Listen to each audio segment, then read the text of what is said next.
Hi everyone, welcome back to my channel. I'm Ahana and here we talk about all things related to stationery, planners, productivity, organization and in general trying to live your best life. And if that interests you, don't forget to hit the subscribe button. Also click the bell icon to be notified every single time I post a new video. If you've been watching my videos for the past couple of weeks, you must have seen that I am basically going to be using these two Neola planners. The first one is a daily planner, the second one is a weekly planner. Now the weekly planner obviously is more compact, more travel friendly. Daily planner is more detailed, more in-depth. These are the most obvious differences, right? I also made two separate videos on the daily as well as the weekly planners, which I will link in the cards as well as in the description. So please go check those out. But today's video is exclusively to understand what is the point by point differences between the daily and the weekly planner, and if you are looking to get either, which one is right for your planning needs. So without further ado, let's get started. Let me first open up both. So both of them have an elastic closure. These are not points of differences. Both the covers are similarly textured and both of them have satin ribbons for bookmarks. So the first main point of difference obviously is this is half the width and half the thickness, right? And you can see here the thickness of these two and the width. If I just keep this, it's almost like half. So these are the first two most obvious differences. Then moving on, these all pages are the same. So the first some layouts are also same. So you can see the vision board. I'll just like do one and then do the other, right? So the vision boards are the same. Then if I show you, obviously with this one you get a lot more space than you would get with this one, but this is also pretty good enough. Then your yearly layout starts, so that is the same over here as well. Here for some reason I feel that you get actually a little bit more space in your yearly layouts just because it's a sleeker planner, so they can't stuff all 12 months in like 1 2-page spread. So they've actually made it a 4-page spread, and if I just look at the box count, you get like 6 boxes per month, like that is the width of each of the columns. But here you only get 4 because they're trying to fit in all 12 months in 1 2-page spread. So technically you do get less space in the bigger version of the planner, which I wasn't expecting, but that is what has happened. The next layout is your monthly layout. Again, obviously because it's a bigger planner, you get more space in the monthly boxes, but how much more is the question. So let's look at the monthly boxes here. So here you can see that each of the month is like 5 boxes, whereas for this it's 7 boxes. So only 2 boxes more for each day of the month. Obviously it does add up and it is more like square and proper, and this is more rectangular, but it is not bad. Like this also has decent amount of space. This gives you space for being creative. Basically, even like if you're going on a vacation, you can like put a sticker or something, that is enough space. Here maybe you just get to write that you're going on a vacation, right? Then again, similarity here is that all the months here are also one after the other together, and then we start with the weekly layouts. Now here as well you have all the months together, and then you start with the weekly layout. Since I've opened January, let's just start.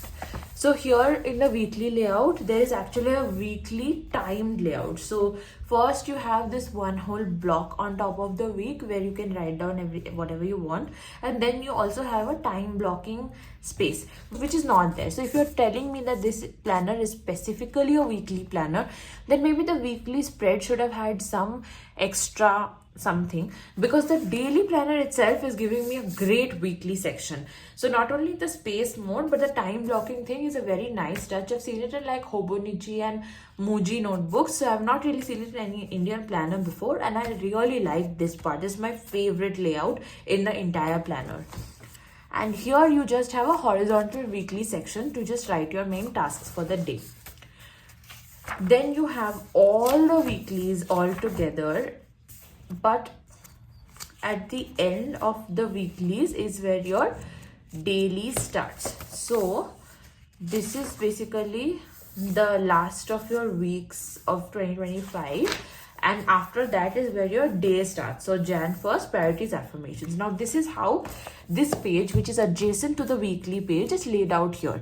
Priorities, affirmations, accomplished and grateful for. So this page is there after every week. It obviously is not going to be used as a daily page, but it's kind of like a overall page for all the days of the week over here, whereas this page will come at the end of all the weeks of the year are completed for this planner, and then you keep having the daily pages until the very end. Again, at the very end we have some similarities where you have the habit trackers. So this is one thing that I am not a fan of, is having the habit trackers at the end. So you can see this is a 2-page spread, but here it's like here in total it's a 4-page spread, but here it is a 2-page spread, and it would be nicer if it was on pages facing each other, but that is also not happening here, just 2 pages. And then you have all the expense trackers from Jan to December, which again is the same over here. But I think obviously here you don't have enough space to write down the item in detail, but here there is more space.